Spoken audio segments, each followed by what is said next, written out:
Hey, what's your problem? You have business problems? We have business solutions.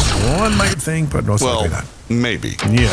Life is a fight. It is. In business, every day is a fight. Oh, yeah. So, hey, what's your problem? Oh, man, as always, thank you, John David Wells, the big voice guy, for the podcast, the What's Your Problem podcast program. Check him out at the Wells Report on Facebook. Great guy to know, great guy to follow. Very wisdomeriest and experienced. I have no idea if the wisdomeriest was even a word. I just made it up. What's Your Problem is a podcast all about the Middle Tennessee business owner and professional who always deals out with that one thing. It's always something that keeps you up at night to some extent.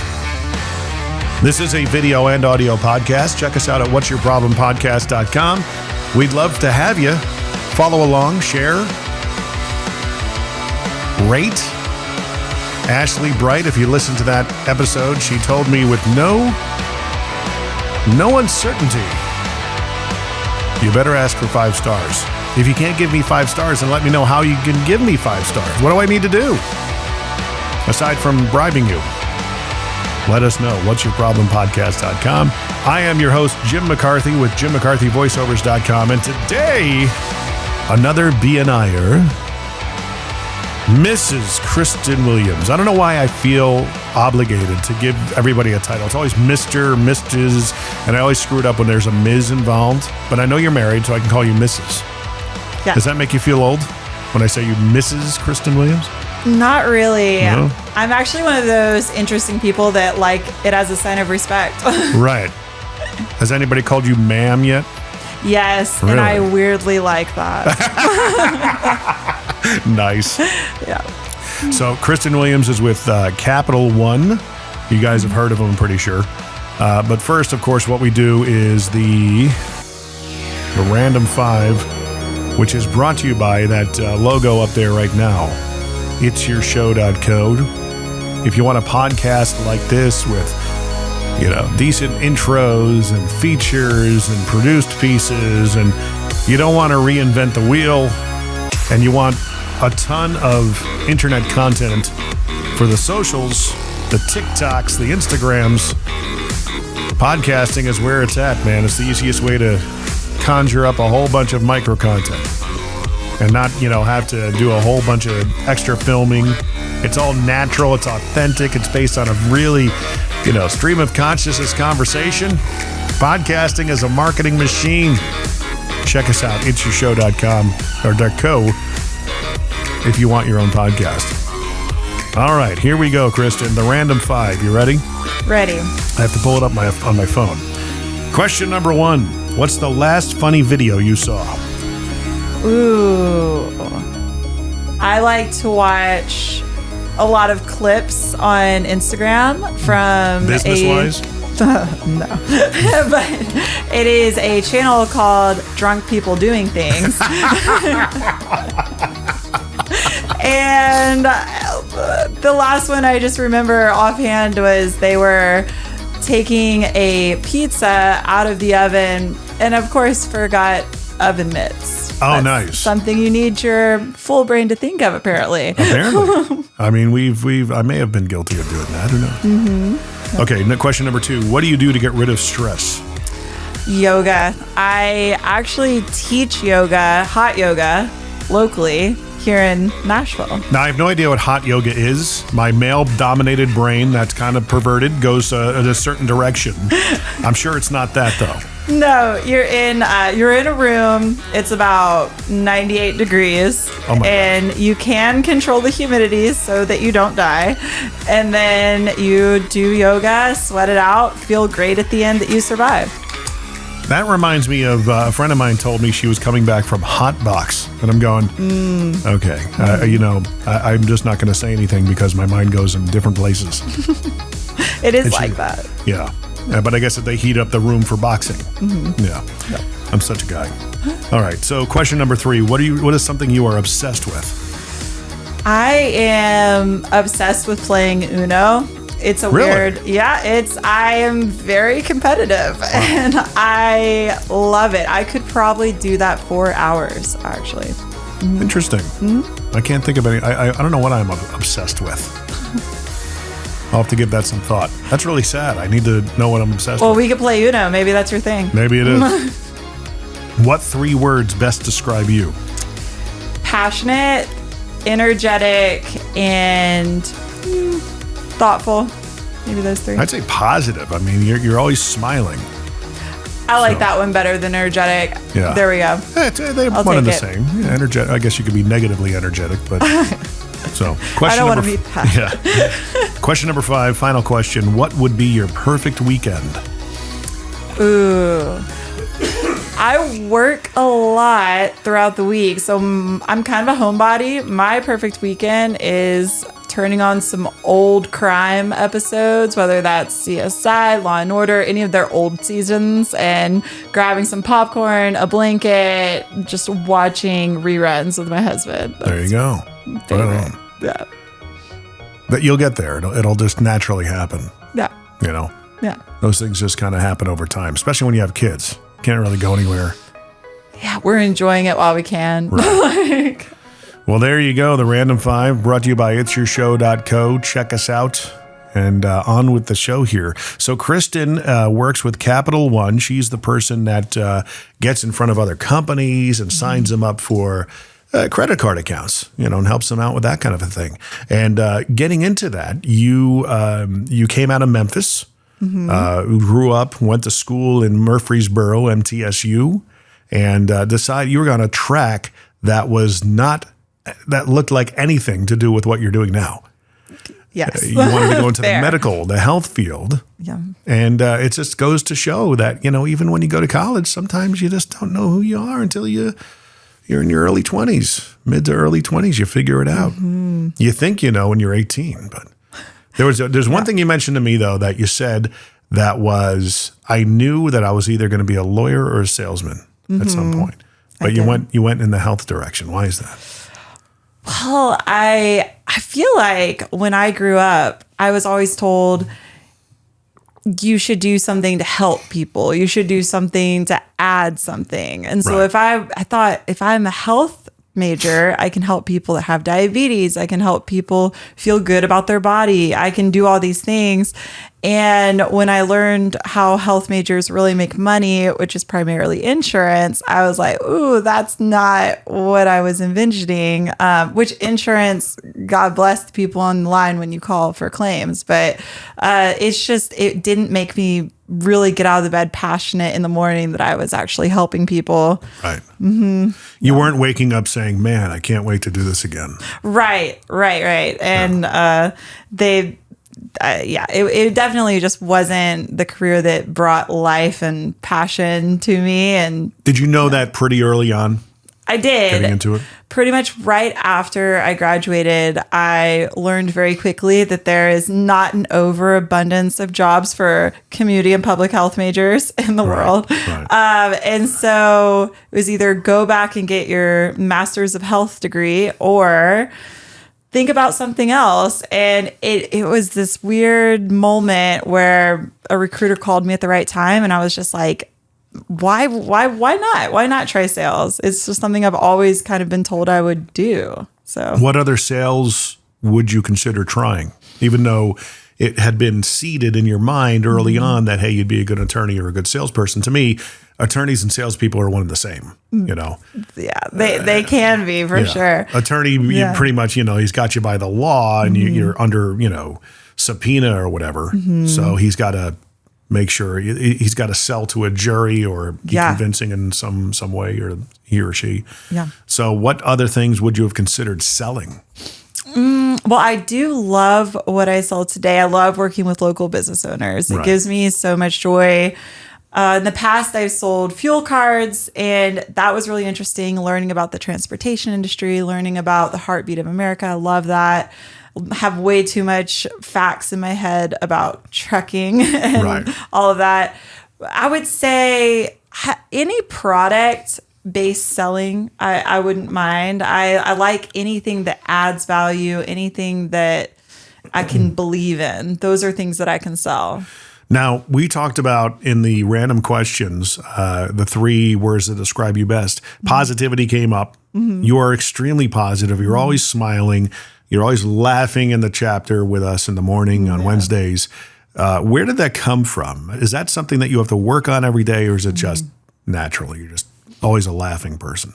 Well, I would say it, not to get too deep, but I feel like whenever I see someone, including myself, and they're very positive, happy people, it's usually just because they've come through some adversity and they have perspective. Yeah. And it's usually some of the most broken people that are just smiling and happy because they know what true horrible sadness is. So I'm just so grateful every day. I can't help but smile and be happy. Is that your story, that there's a brokenness or pain trail that you lived, or? Yeah. Really? I when I got out of Memphis, where I was born and raised, I just found a lot of peace and a lot of opportunity escaping such a dark environment that I was in. And Right. so when I felt that kind of freedom, just getting out of that negative situation, I was just like, wow, there's literally nothing holding me back anymore. There's no more people doubting me.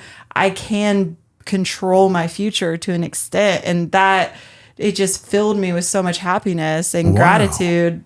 I see that, and I'm just grateful. I'm always consumed with that. So, I mean, was your family that kind of was negative, I guess, or anything like that, or friends? I had a stepfather that one of those situations where they marry not really wanting the child, but they do it. And so he was just very controlling, OCD, mentally abusive. And so coming out of that world where all of that, we couldn't talk about it, it was hidden, and just not having a lot of people understand what was happening behind closed doors. It was just like this amazing gift to get out of that. You didn't know what you didn't know. Right. At that point. Well, every time I left the house, I felt freedom. So it was really? just kind of like, I had a feeling I was just counting down days. I was like, okay, now it's 2 more weeks until I leave, 1 more week. And then, then you're finally gone. Getting to Murfreesboro, going to college. Yeah. And then I was, when I moved to Nashville after college, I was just, I learned very fast that a health major salary cannot support you really in a beautiful city like Nashville. Yeah, neither can radio. Right. No, it did, but yeah. You're going to need to have multiple things or just get crafty. And I was not a very crafty person. And so I was going through, luckily I graduated without debt and was able to live off, was able to live off my savings a bit. And so, I just found the job right in time. Right. Amazing how that happens. It is. So your possibilities opened up as soon as you got you got perspective. Yes. And that ultimately helps you grow. Courtney and I have a similar story. Growing up in Connecticut, we just didn't know. The notion of us buying a house in Connecticut, especially with me getting into radio, which just didn't pay. I knew what I was getting into. I just didn't, there's no hope. I was also had the notion in my head that not being a college graduate and that failing in my life was detrimental to my mindset, because when I grew up, if you didn't go to college or you dropped out or you didn't get a degree, it was pretty much chalked up that you were going to be a failure. You were going to lose in life. There was no hope. You were destined for a trade or something that was relegated to, working fast food or whatever, that kind of a thing. So I had that in my head. It wasn't until I had the opportunity to move to Las Vegas where we got a lot of perspective. Not only did it put us to the test with our marriage and stuff like that, we didn't have anywhere to run should we get into a fight. We had to deal with it. We had to just be there, be present, deal with whatever was happening. There was nowhere to run. We had to deal with each other, and I think it really strengthened our relationship, certainly. But looking back at Connecticut from Vegas was immensely life-changing, because all of a sudden you realized, wow, I can actually have a life out here. We can buy a house out here on a salary that's okay, you know? So, and that's what we did. And it was just amazing because all the houses and the real estate in Connecticut at the time was similar to what it's like here, just seemingly unattainable. And we get out to Vegas and all of a sudden everything was just, you know, our first house was 100.5. And it was a decent house, 15,000 square feet, 1,500 square foot house, which set us up for the house we're in now because Vegas just crushed it at that point, you know. You just never know.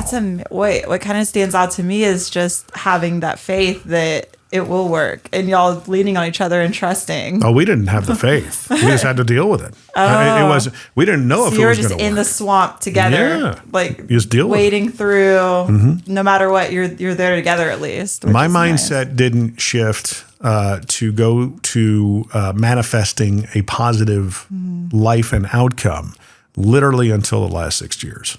You know, what changed? The car business, and I tell this story all the time, the car business really does shape your mentality, the way you look at life, makes you understand what you truly have control over, because that was my first foray into sales and depending on sales to feed my family. Now, I wasn't in your position where your husband works, I'm pretty sure, right? Yeah. I was the sole provider. Throughout 18 years of radio, that paid the bills. I was able to keep my wife home and take care of the kids as a homemaker and a housewife, stay-at-home mom. I don't know if I can call her a housewife. She's probably going to get mad at me. But she was a stay-at-home mom. That's what she wanted to do. I don't edit anything. I'll let her yell at me. She knows I think a lot more of her than just a housewife. Right. But she, we were able to keep her at home, raising our children, which is unheard of in this day and age. On my salary, a single income family. And I turned 40 and I had a customer of mine, because at this point I was in the car business, and I was really just ragging on myself. I would rag on myself constantly because everything I did up until that point was just, radio business was on a downtrend. I get into the car business. The car business is just problematic. And where I was working was somewhat on a downtrend. We were constantly just getting kicked in the nuts in terms of pay plans and shifts and all this other stuff I couldn't control, but you had to deal with it and pivot. And I had a customer one time tell me, my gosh, you're so hard on yourself. Because all of a sudden, she was just easy to talk to. I just told her all this stuff. I'm 40. I've got nothing financially to show for it. I thought it'd be a lot further down the road. She looked at me. She goes, you are so hard on yourself. And I was blown away. And I said, why is that? She says, you have no idea where all your equity went. I said, you're right. I don't. She goes, dude, it's in your kids. They've been able to be nurtured by their mother. She's been there for them. They didn't have to go to daycare. They didn't have to go to any of that stuff. You haven't realized how valuable that is? And I go, thank you. Wow. Thank you. Yeah. Now I have it. That really turned my life around, and just, a lot of things in the car business has made me realize the little control you have over things that just don't matter. The things that you do have control over do matter. Your mindset, what you choose, your attitude, what your actions, how much energy you want to put out into the world, especially in the sales game, you really do have a lot more control than you think. Yeah. So I relate to that. That's amazing. But when you're doing it with, a mortgage, the insurance, car payments, a family to feed, I can't imagine with kids like that. Yeah. That's like a whole. I have several coworkers in a situation like that, and the amount of I don't know what else to say, but pressure that they feel is unreal. And another thing that makes me feel grateful is I just have no idea that aspect of it. It's wild. Yeah. Right. And when it does happen for you, if that's something you guys want to do, I'm not ready. You'll be ready. Yeah. Yeah. You find out that you're really like never ready. You're ready. You're ready enough. Right. Right. So you'll make it work. When did you realize that it was the right thing to do? Tell me about, because you actually brought it up before we went and recorded. Yeah. Tell me about the interview process. Oh, the interview process. Yeah. Well, I'd always been told that I was going to you're either going to be sales or a lawyer, like my whole family, my whole life. And so one day when I was just looking at that bank account go down and down, I got a call from a recruiter randomly who said, hey, I looked at your LinkedIn. I noticed you did Young Life in college, and it looks like you've had a bit of leadership background where you've had to take charge and organize certain things. Have you thought of sales? Because it's all about people. Yeah. They're people person. That's a salesperson. And so you have to like them apparently to do sales. And so, or at least feign that you or fake. Yeah. Yes. Fake it until you make it. And so I was like, it's funny you ask. I've been told my whole life I would do it. I've just never looked into it. And so he set up this interview. I go on the interview, and I mean, it's my first sales interview. I'm still so fresh out of college. I'm young, and I'm just in there trying to say all the right things, be put together, and cheap suit, all the whole nine. And working with what you got. Right. And they look at me at the end, and they're just like, oh, okay, no way. Right. No. And they're like, you're just not a good fit. And I looked at them and I was like, wait, what?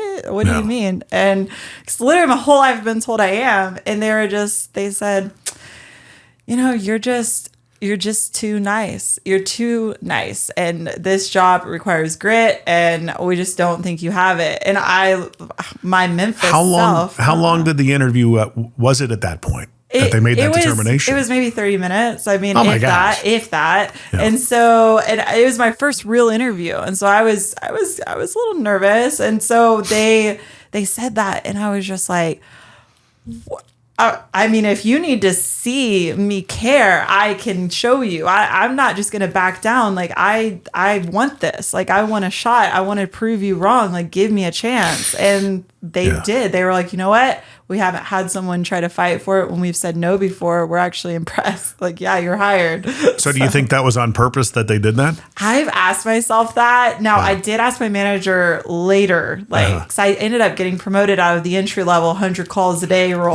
Yeah. Do you think I'm too nice now, huh? Right. Huh? And he was they just kind of laughed and said, I don't know. Like, I guess you'll never know. But that kind of makes me think, yeah, that was definitely a test. I think they did. I think so. They wanted to push a button. It better be. I was like, how dare you? Because that's what's going to happen in sales, Right. Yeah. But they're going to find a button to push. I will say I'm so glad they did it, because ever since that day and on, as I kept going for the next level, I feel like my career, even though I am young, I'm 32. Right. I feel I started at a young age to do sales. Most people find sales later in life, I've found. And so for me to start like I did, I have found every single time I've tried for a promotion, I've been turned away initially. That's just always been the case. And so I feel like it just makes me want it more. And I'm that person where you tell me no, my mom always says, tell her no, she's going to find a way to make it a yes. I mean, that'll just motivate her. So I don't know. I've just been forged by failure. That's kind of my story, I guess. It's not failure. It's just not tribulation, but adversity.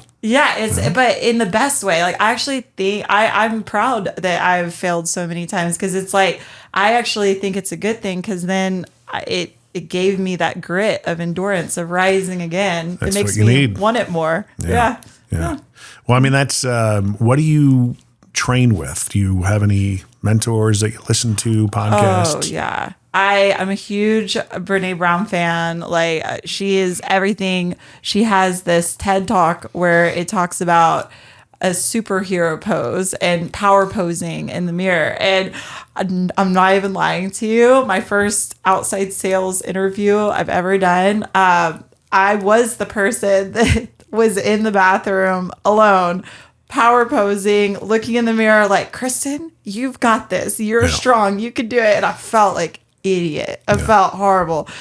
But I'm not gonna lie, it worked. And it calmed me down. I was like, you do have it. No one else has to believe it but you. Walk in there. You own it. And I think I've just, because I am pretty young for what I do. I'm a vice president at Capital One. And so it's just to own that instead of shrink from that or feel embarrassed or like, oh, I have to prove myself to the world. It's like, I'm just going to stand in this truth. Like, I've earned this. And so I would say she's been very influential. I'm a huge Zig Ziglar fan as Nice. well, old school. Yeah, but that's fine. I think Fundamentals. He was my first one. When I was first starting, I got turned on to him. It was back when you still put the CDs in the car. Like, with the little booklet that comes with, right? There you go. And I was just so inspired by this guy that would sell Tupperware door to door. And I was like, wow, that is amazing. Door to door is a grind. Yeah, what a good sales background. And his biggest thing I took away was he was just like, selling with integrity. It's not like people, you say sales and they're immediately like a used car dealership. I feel that's just a lot, and nothing knocking that. I'm sure you can find maybe good people there. I don't know, but but he was just like that. It's all about what you feel, and if you stop caring about people, get out. But really, selling, you're giving someone something. You're helping. You're them solving with a problem, right? Yeah. It did change a lot to me because I had been told by other people, like some people think negative of lawyers. It's the same thing. It's like, I think it's just a mindset, and it shifted for me when I started to listen to those people. Lawyers are like the collision business. You don't want to need them. Yeah. You know, and it's funny that with the collision business, that was a foray that I had a little bit of an offshoot between radio and the car business for me. Mm-hmm. And believe it or not, it taught me a lot about my life and what I should depend on and what I should have not have done at that point. But it showed me at that point that I could close or at least attempt to close because I worked for a guy who, it was a wonky boss and widely known around the Middle Tennessee area. And he was known for he was fire apping. So the first week I was there, it was finally where I was making a really good salary. I could focus on him and not have to have all these other marketing clients and other side hustles. I could finally just make it work with just that salary. And within the first week I was there, he must have fired 7 people.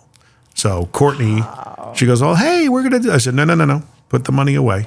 Let's just keep on saving it. She goes, "Why is that?" I said, "I don't know how long this will last." I said, "He fired like 5 or 7 people this week." I said, I don't know who this guy is or what he's like, but let's just milk this as long as we can. So 2.5 months later, he calls me into his office, and I didn't mind working with him. I knew what to expect. It taught me in the beginning, set your expectations for your client. And in the job interview, a lot of people, like what you're talking about, want to set themselves up to make the best impression. But what they fail to realize is that it's a mutual interview. You're interviewing your employer as much as they're interviewing you. And it's a sale at that point. You are having a sales conversation. You're selling yourself to them. They're in a way selling, if you could sell yourself enough to them, they're going to in turn sell themselves to you. So in that interview that I had with him, initially, it was all just me, look at all these things I can do and blah, blah, blah, blah, blah, selling. And then at the end, when it ended, I found myself saying, "Okay, well, what is it?" He's like, "Well, it's not you. It's just, I wasn't ready for this. I thought that we'd move the needle a lot faster." I said, "Bobby, it's been 2.5 months. What did you expect? Maybe I should have set your expectations. This is going to take a year or 2 for what I need to do." "Well, that's just too long for me." "Well, social media doesn't work for the collision." I said, "Are you out of your mind?" Dude, I was literally saying this to him, I was comfortable. I'm like, what else do I have to lose right now other than to go for it? No. Right? And say, "Okay, what else do we need to do for me to keep working for you?" I was asking closing questions without even knowing it. Right? Wow. Yeah. And it's just not going to work out. "Well, what about it's not going to work out? What's the one thing? What about it?" I said, "No, you're just being wishy-washy, dude. Come on. Man up and tell me what's it gonna take." I said, "I understand I'm probably not gonna keep working for you, but I want to know." And I was challenging him and pushing him. And this is an influential guy. And I was just sitting there, I just don't care anymore. Now you're gonna tell me you owe me that. I'm gonna and if not, I'm gonna close you on this. Yeah. And it didn't close him, but went into the car business at that point. And I'm like, I look back at that moment and realized I was trying to close him. Yeah. And then, getting into the car business, that's what I had to learn how to do. I was a good salesperson, I thought, up until I got into the car business and I realized, it's not just about telling all the things I can do. I actually have to sell them and tell them, what do we need to do now to get this thing sold? And know what they want. But also know that crap, I got to feed my family, because if I don't sell this, I don't make any money. And I think that is the fine line. I relate so much to what you're saying, because I've also learned it's like when you're with a client or a potential client and you're in the meeting and you're trying to close the deal, it's so tempting to, especially I imagine with children as well, but to start thinking about your life and how much you need this to happen. But in reality, they have to feel like it's all about them. Yeah. And if they feel like it's all about you, they're gonna be like, oh, I don't care about me. It got very difficult for me when desperation crept into my mind. And I would argue any salesperson that's actually they could smell it on you. Yeah. Do you ever have a dry spell that you had to go through?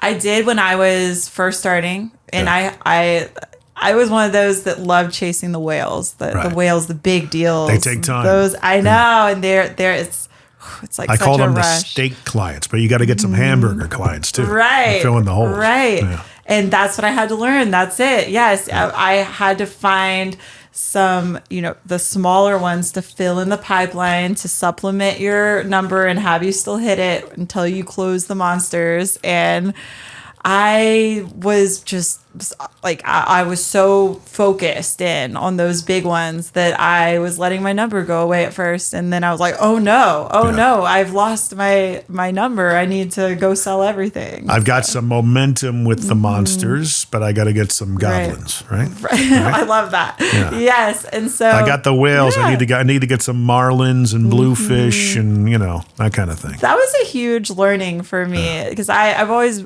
really, I don't know if it was the age or what, but I've always wanted to prove myself like, oh yes, I'm young, but I can close the big clients. I can. Right. And it's just like, you do have to always be selling in the middle of that. And so that is something, I don't think that happens as much now because I had to learn it the hard way, but fast forward 8 years and then it's like, oh, okay. Now I have a client and he's been a frequent guest. His name is Brad Lee, and he and I go round and round on the notion of the hard way. He wrote a book, it's actually on the shelf over there, called The Hard Way. All the things that he went through so you don't have to learn the hard way. My contention with that is that some people just need to learn the hard way, I mean, I'm so stubborn as a person. I don't know if I really would have ingrained in me if I hadn't gone through it. So I wish I could be that person that just reads the book and applies everything. I've done it with some mentors. I'm a huge fan. I know you asked about mentors, not just books and things, but I honestly feel like I am where I am today because of especially women, but honestly men too, that have taken their time, that they didn't have to. It didn't add anything to them really. They just gave it. Yeah. Someone gave it to them and they chose to actually mentor me, and I chose to listen, but they actually went there and helped me. And I think that is my number one thing. When I look at how did I get to where I am, it's because of people that helped pave the way and teach me. Right. That's probably my biggest thing. Well, that's with a lot of things, that you can glean from people that have been down the path further than you have. Yeah. Oh, yeah. You have to listen. Yeah. Yeah. And it's the people who choose not to listen that they really do make it harder on themselves. They do. They reinvent the wheel. It's already a wheel. It's already going. I literally, because I knew that going into the car business at age 37, 38, that I knew enough about myself that it was totally uncomfortable to be in that business for the first, 4 months. Drastic, uncomfortable switch from what I was doing. I was the man in my business and radio, going to being back at the bottom of the barrel, in a different industry, completely foreign to me, now incumbent, and it was incumbent upon me to perform and bring results to the table in order for me to get paid and feed my family. It really, it was a very tumultuous time of life where you just doubted everything. I did, I had one foot out the door, believing that I could do my voiceover video audio production thing at that time, which I probably could have, but it wasn't until I decided to commit to the business and just shut out, put the blinders on, that's when things started happening. And then when I committed to that at the Honda dealership, I had a customer literally tell me, it's amazing when you get an unbiased viewpoint. He goes, you need to be selling Highline. And I said, like BMW, Lexus? He goes, yeah. And I said, we own, the company I work for owns other Highline stores. I never saw myself selling BMWs. I kind of get intimidated walking into those stores to go pick up a car or whatever. They're so well put together. I'm just not that guy. He goes, but you are. Wow. He says, you totally can do this. And he says, I think you need to, because you're good at this. You're good with people, and you could really. And I'm like, it was just my family, my brother, in-laws, my parents could tell me the same thing, and I would go in one ear and out the other. Right. One guy who didn't know me from Adam tells me this, and I took action. So I'm like, let me go see it. I went to the Mercedes dealer a month later, and I spent, I don't know, a couple of years there. That was a major learning experience as well. Yeah, that's so cool. Yeah. And you just never realize, I'm like, wow, not only can I do this, I can do it well. I love the brand. I could be very fully integrated with it, become a big part of the dealership. And it just, the confidence that I built, because what is confidence? It's a memory of success. Yeah. And I was very successful selling Mercedes. Wow. That is amazing. It's all from that one person that chose to speak into you. Crazy how one person can just change your life. I'm a believer. Yeah. But I mean, it's funny how you had a similar story to having a headhunter call you, a recruiter that said, no, you could actually do this, and then be challenged in the interview, and then your lioness came out. Like, I did. Mother. I'm very sweet until challenged, and then it's like, oh, the closer comes out. What's the most difficult deal you've closed? Most challenging? Oh, well, I have two that come to mind. I would say the one that taught me the most was the first one. It's before I came to Capital One. It was a whale, and I'd been chasing it, and I was honestly way too dependent on closing it for my number. Right. So felt the desperation. Yeah. And I remember this company, I didn't know at the time because they weren't announcing it to the public, but they were doing an acquisition of another company, and it was big. And so we were trying to secure their business card side of it for their fleet of vehicles. And it was a large deal. It was going to be a national deal. It was a big one, and would have been one of the top 20 in the company. And they were currently with a other competitor, and we finally convinced them, got through all the red tape. Like, we had to red line the contract like crazy. And it was finally to the point of all you have to do is sign it. And it had taken us probably 6 months at that point to get there. And it was right around Christmas. I was there every single night until like 8 p.m., like just waiting on it. And it never came. And I sent emails, and I called them, and I did everything I could, and it never came in. And I just remember my COO coming to my little cubicle and being like, "Where is it, Kristen? Where is it?" And I was just like, I've messaged the guy like 10 times. I don't know. And I had done everything right, but you can do everything right, and it just wasn't coming in. But then fast forward, I would send him a little, he was really into The Simpsons. So I would send him a little happy, like thinking of you, like a little like picture or something. And I would he wouldn't respond, but I would just keep dripping on him. And about 8 months later, into the next year, I get a random call from the CFO who I'd been talking to. And he was like, "I couldn't tell you, but this is what happened. I apologize. We went silent. Are you still working? Can we still move forward?" And I was like, "Can you? Of course you can." And so does it make you want to go back and reframe that conversation and go, I don't know. A lot of things have changed and kind of like, upsell at that point? I I don't know. Possibly now. Yeah. I back then with my mid 20-year-old self, I was just like, absolutely. Let me go. Let's do it right now. I'll have everything to you in an hour, And so, but I think the thing that really taught me was as a person, because I don't think you ever really know how you are, right? I had the COO of my company, this huge company, at my desk at like 7:30 p.m. And I had all this pressure on me. I was so young, so inexperienced, so out of my league. And I was just like, there was nothing I could do. Like I had done everything right. Yeah. And it was just, boom, you did nothing wrong, but it's not about you. It just took time. And I had to just learn you're either going to do two things in that moment. And this is how I just feel like if you're meant for sales. You're going to, and I think any normal human wants to shrivel up and die initially.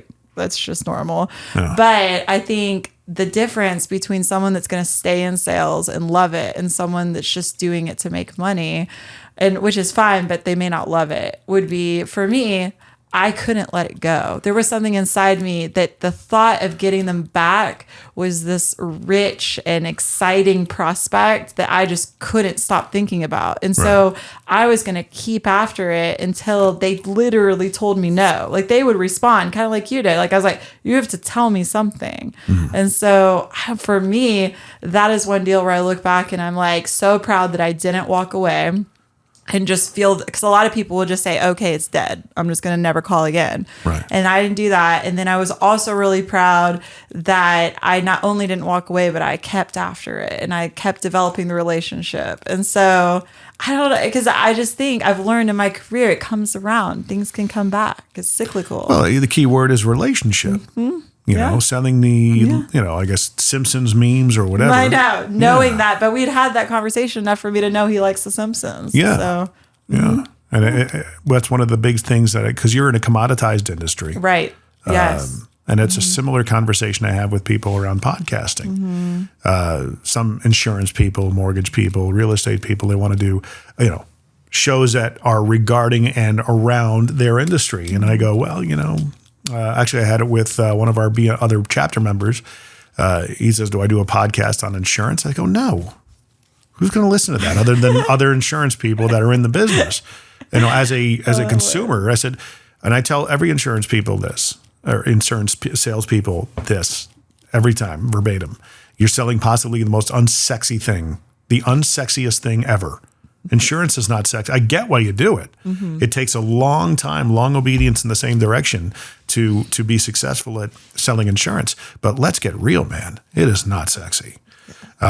So when you come to possibly do a podcast about stuff, I asked them about what do you like talking about? The best thing you can do in a commoditized industry is to decommoditize yourself, becoming the mayor of your town, your locale. The guy, we have a real estate agent here at Spring Hill. I should really reach out to him and invite him on. Steve Massal. I think that's how he say his last name. But, he'll get on the Facebook pages, Spring Hill Facebook pages. Hey, Spring Hill, have you tried out this new restaurant? Hey, watch the roads today. The weather's going to do this. He's just kind of being the mayor in a way. Mm-hmm. And because of that, by proxy, people associate, they know that he's a realtor, and because, hey, I like him. I know him now.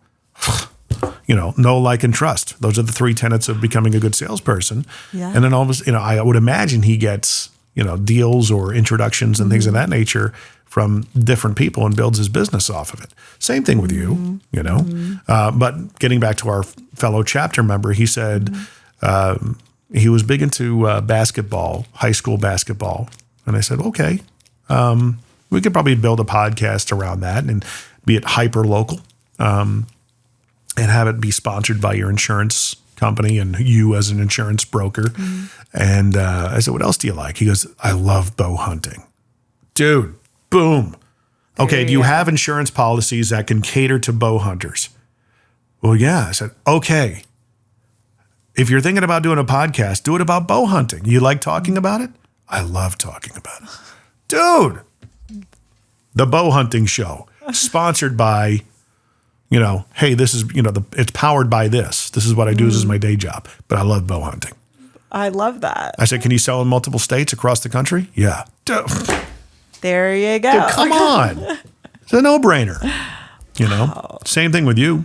Mm-hmm. You can talk, for you, it's about getting in front of other business owners. Mm-hmm. But with that particular person, you made it about, everything other than credit cards and Capital One. Yeah. You resonated on something that he liked and you played to it. Non-linear follow-up. Right?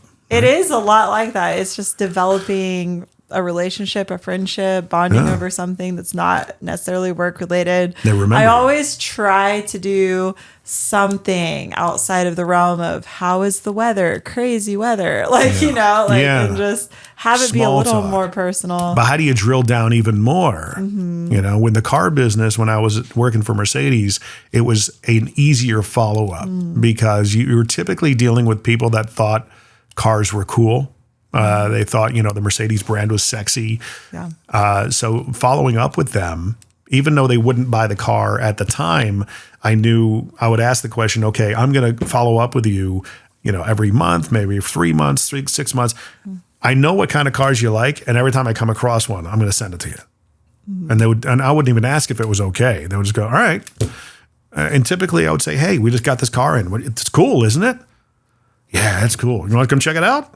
And it was always, hey, I got something for you. Hey, I got something for you. But I think it's that you thought of them. Yeah. Like you kept the relationship alive to be like, oh, I thought of you. I thought of you. It's about you. Yeah. Like, I got something for you. I love that. And it's where a lot of people fail just on the notion of follow-up. Hey, I'm just following up. Hey, I just want to circle back. Rid yourself of that language. Right. Yeah.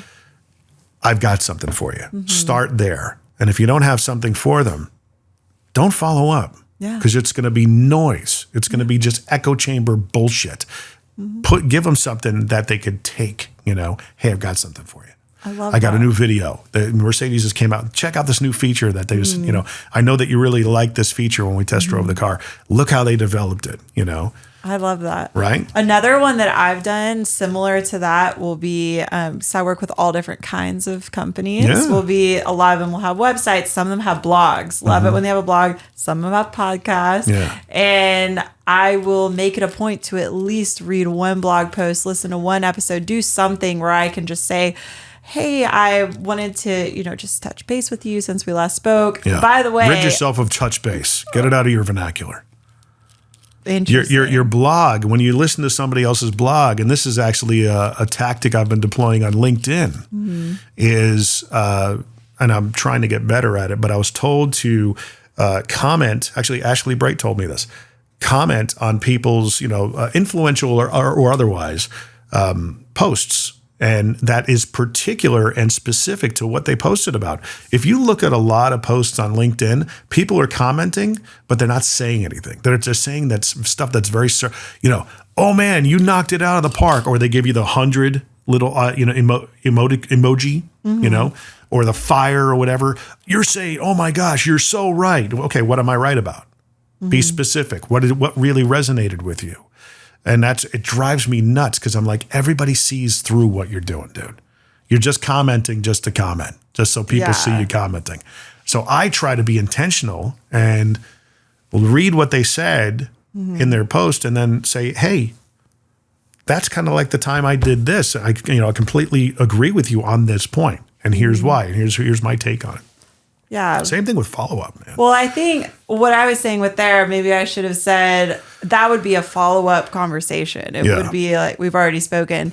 What I'll do if we haven't spoken will be to reach out, introduce myself, and talk about that article, talk about the podcast, have it be intentional, not about something that I feel, but how I responded to what they were trying to say. Yeah. Hey, read your latest blog or listen to your latest podcast episode. I've got a question about one of the things you talked about. I'll do that. Or I'll say, I was driving down the road and I saw one of your signs and it's a construction company and you're building this amazing property right near my house. I loved it, and that'll get us talking. I actually closed a meeting through starting with that. And so I like to say either I called because I saw or, I'm something because I saw. I have a reason to reach out. Yeah, I got something for you. And it's like if everybody had that, even with commenting, like I said, on LinkedIn posts, I've got something for you. Yeah. People love it when you got something for them. That's where it's nice to work for your own company because that is one thing that I miss. Working for Capital One, you're very limited on your social interactions, what you can say, just because you represent a bank. So to be pretty locked down in that way. But I think it's an amazing tool to do social media engagement if you can. Now, with your LinkedIn profile, do you get hit up by people? Hit up by people that give you like a novel of a DM, and they try and sell you. Yeah, hey, just made a connection with you, and let me send you this novel DM that's 8 pages long, and tells you everything that I do and why we should meet. I don't think I get that as much because of my role at Capital One. I feel that more people I get it sometimes, but it's usually them asking for an introduction to someone in the company. Right. People just, I guess because of the company I work for, I don't get that as much. Now, I will say I've talked to so many business owners where it's just interesting because I know they have this in-mail thing now where you can send people unsolicited mails, and that is a strategy. I've never loved that because I think it's kind of you're doing that without them approving you doing that. Yeah. And so I'll always try to connect with them first and just thank them for connecting and just leave it. Never try to sell them anything. As I get more levels in life under my belt, I don't call it age anymore. I'm on levels. I tend to, I don't know if I'll say I'm being dickish about it, but if somebody reaches out to me and be like, man, I love your content. I want to introduce you to what I can do and help you get to the next level. And they do the spiel. And it's always a generic statement of, I love your content. And I always write back, that's terrific, man. What about it did you love? Ooh, I challenge them. Yeah. And what about it did you love? It would take 2 seconds for someone to actually read and look at your content. Yeah. Give us blurb about what they actually enjoyed. And some people will come back and say, hey, I loved when you interviewed Nick Hyder. Awesome. What did you love about it? Mm-hmm. And I'd come back again. What about the interview did you like? I get people, I want to be on your podcast. Oh, great. That's terrific. What do you want to, are you in Tennessee? Oh, no. Oh, okay. So what do you know about the podcast? Yeah.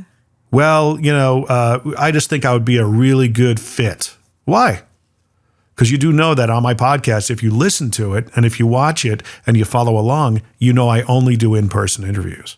Mm-hmm. I don't do virtuals for a reason. Yeah. So when are you in Tennessee next? Oh, I'm not. We could do it over Zoom. I don't do Zoom. You should know that. Yeah. If you like my podcast, as you say you do, you ought to know that. That's part of what I do. Oh, so do you still want to be on my podcast? Because I'm gonna rake you over the coals if you are, and I'll be glad to do it. Yeah, just fly out. Just come on out. Yeah, come on out. Let me know when you're flying out. I make an exception. It doesn't have to be about Middle Tennessee business owners and professionals all the time. If I have an interest in you, if you're on my show, it's because I find you interesting. So kudos. Seriously. Thank you. And we can have a good conversation. But if you're reaching out to me and you want to be on the show and you have no idea what the podcast, it's all just benefit to you, that does nothing for me. Nothing. And I think if all of us got so honest about that, it would be a better world.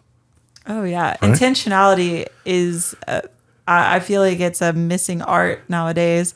Everyone's just used to instant gratification. I took a Dale Carnegie class. I paid for it in my early 20s, right before I was applying to work with larger companies. I was like, I don't think I know how to talk to people. I was just randomly thought about it. And I was thinking, I really feel insecure when it comes to formulating a complete thought and just having it have to do with what we're talking about. Right. And so Dale Carnegie, it was so amazing. It was back when it was in person and it was all these different people. Most of them were grown, but they gave you a topic and you had to get up in front of all these people and present it.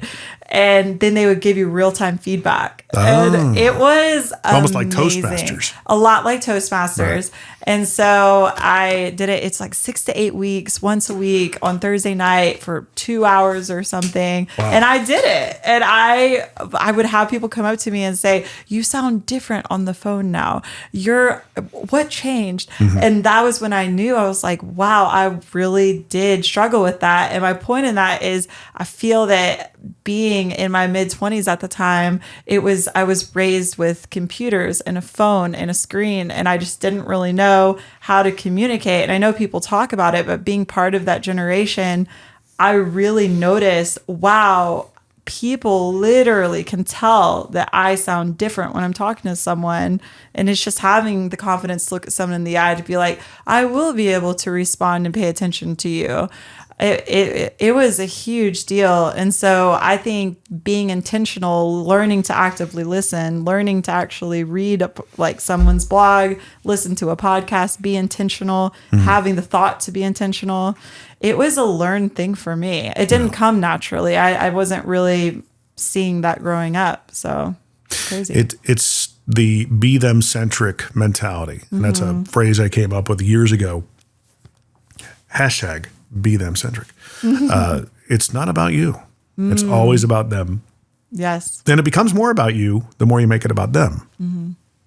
And even as you become more known to make it about them, it's still not about you. Yeah. You know, it becomes more about you, but it doesn't. It's kind of a, paradox in a way. Yeah. But if you have that mentality going forward, and I struggle with that in all my posts, that I put out. How do I make it's not about me, even though it is, even though I'm putting out my own content. But I hope that the content's valuable to somebody, that they need to see it and or watch it, and they need to hear the message that's in there. Whether it's inspirational, whether it's funny, anything.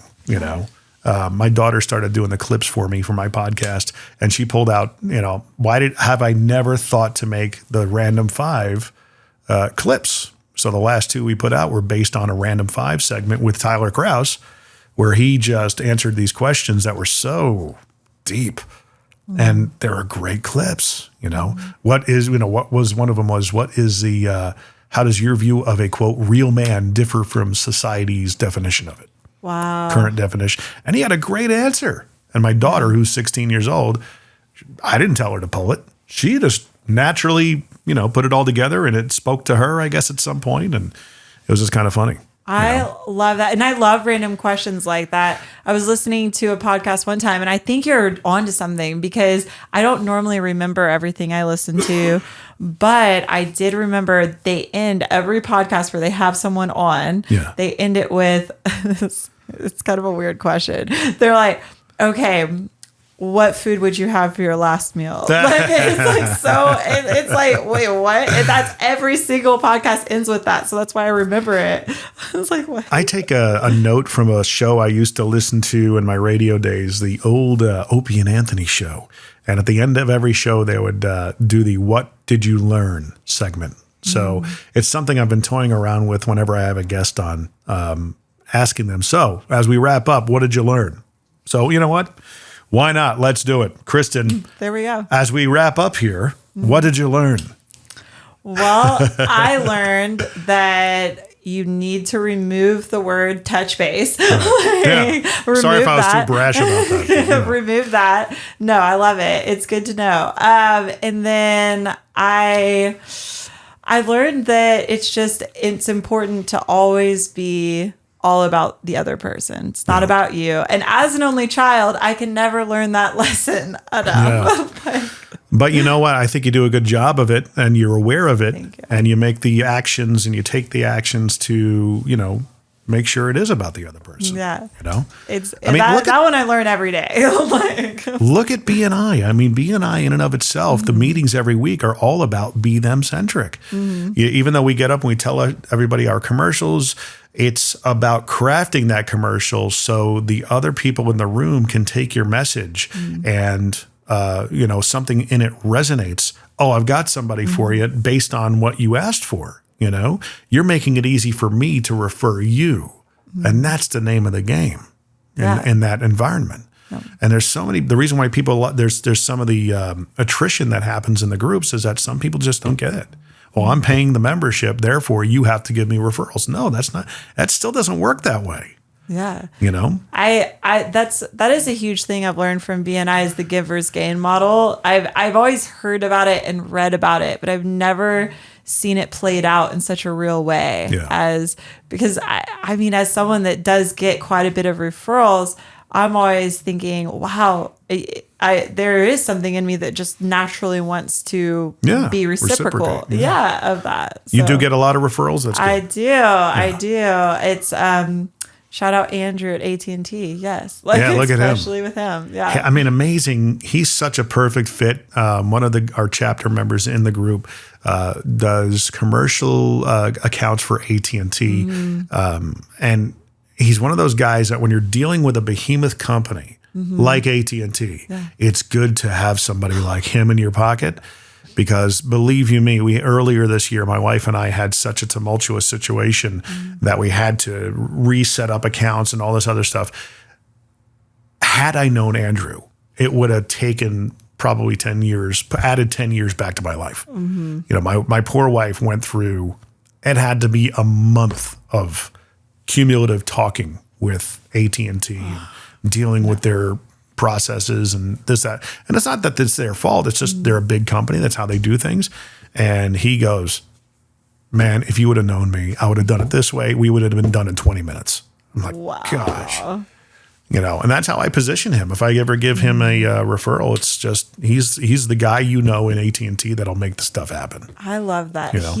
He's always the one for me that we work well together because I will know if a company's vendors that they want to pay on the card, and then he knows because he is a vendor that the company pays with their business card. So we partner very well together. But one thing that always amazes me about him is he always thinks to ask the question. Like he will qualify someone for you, and it inspires me to try to be better at that myself. So Yeah.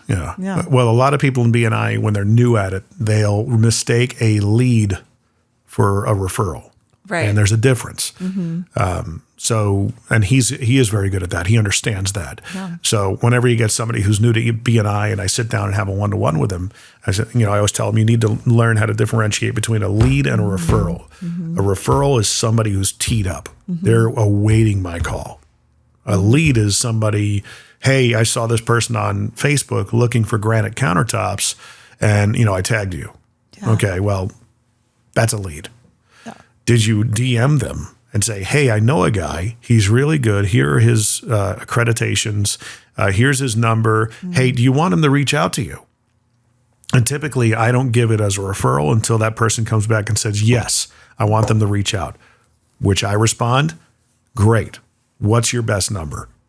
And if they give me their phone number, game on. That's a referral. Yeah. That's teed up, man. They're awaiting your call. That's the crazy thing is they could just take it a step further and turn it into a referral. Right. And I've done that Ed moment in the past of, hey, if you're having trouble finding referrals for people, do this. Everybody, every day, somebody somewhere on Facebook is looking for a service. Oh, yeah. Right? All the 411 pages. Oh, my gosh. Yeah. So with that being said, I never even asked this. Oh, my gosh. How did I not? We've had such an engaging conversation. What is your problem? We're about ready to wrap up the podcast. I never even asked you the question. The basis of the podcast is what's your problem? So, Kristen, what's your problem? I should have had that one teed up and ready to go. Now I'm like buzzing with everything we've just talked about. All right. But I mean, is this just like a general gripe for what? Whatever's just kind of you're dealing with. I love a good gripe. Okay. Let's see. What's your gripe? Well, my most recent gripe is we did Dirty Santa the other day. You already know where I'm going. And I, of course, drew the number one. Yeah. So I had to go first in like a room of around 60 people. Yeah. And so you were up there a lot. Oh my word. These people are brutal. And apparently we all appreciate a good alcohol. And so at one point I had started taking pictures of the alcohol before it got stolen from me. And I was my gripe is that people should have mercy more and be a little less ruthless if someone gets some alcohol and they have had 4 to 5 other bottles stolen, maybe let them keep it. Did that happen? No, it's fine. I still got a small thing of Woodford. It wasn't the same as the other 2 bottles that my husband was like, I cannot believe you didn't get to keep those. That's funny. So, that's my gripe. That's my problem. Yeah. But we'll still have a good Christmas because of it. We will. Right? We will. We'll still make use of the little bottle of Woodford. Yeah. It's like, Maybe we just don't need that much Woodford, right? Yeah. I know. It's kind of a problem. It's kind of a gratitude. It's kind of all in one, but it's. I started out with Ed Fox, who's been on this podcast. If you ever look into Trade Bank here locally, you'll find out who Ed Fox is. But he put together a giant bag, an amalgamation of all the things that he can get on trade, I think, for $20. And it was a lot of stuff. It was a lot. I mean, that bag that weighed. Woodford had to have been most of the thing, and then the rest was just. There was an African American Santa Claus in there. There was a head massager. I think a bottle of booze and a couple other odds and ends. There was a really nice Tennessee. That's right, the cup. tumbler. Yeah, the Did tumbler. you ended up with it, right? Yeah, I got it all. Nice. There was also an Apple gift card stuck in a koozie for $8.26. I was like, what? That's random. It was random. It was amazing. So I picked that. Oh, and they had the candy cigarette. Or you remember those old candy cigarettes? They had those in there. That's funny. Yeah. I picked that the first time. It was stolen from me, and then I got the lottery tickets. Yes. Which was stolen back from me. And then I opened up a case of golf balls, Titleist golf balls. Ooh, those were good. Which I don't play golf, but I understand the value of them. So somebody stole that from me. It was around a $50 value. Yeah, I thought I heard. Great. You know, I was like, I'll give them my father-in-law or whatever. So yeah. I ended up getting I would assume a last-minute Einstein's Bagels gift card was my next gift that I opened, which was stolen from me. And I ended up with Bo Teague's bottle of wine. Oh, so well, that's hey, what I you ended up with wine. That's good. I'm good with that. We're red wine drinkers. Yeah, so. Same. Right on, man. What a pleasurable conversation. It was. How do people find and follow along with what you're doing? Are you mostly on LinkedIn? Are you Instagram, TikTok? LinkedIn for all work-related requests. LinkedIn. Right. I do... To be honest, I do keep my social and my work separate. Like I do. I had a little bit of stalky issues, so I have to do that. And so it's Kristen Williams with capital One. If you type that in, you'll find me on LinkedIn. Beautiful. Well, there you go. Thank you. Business requests only. Happily married. Thank you. We'll have the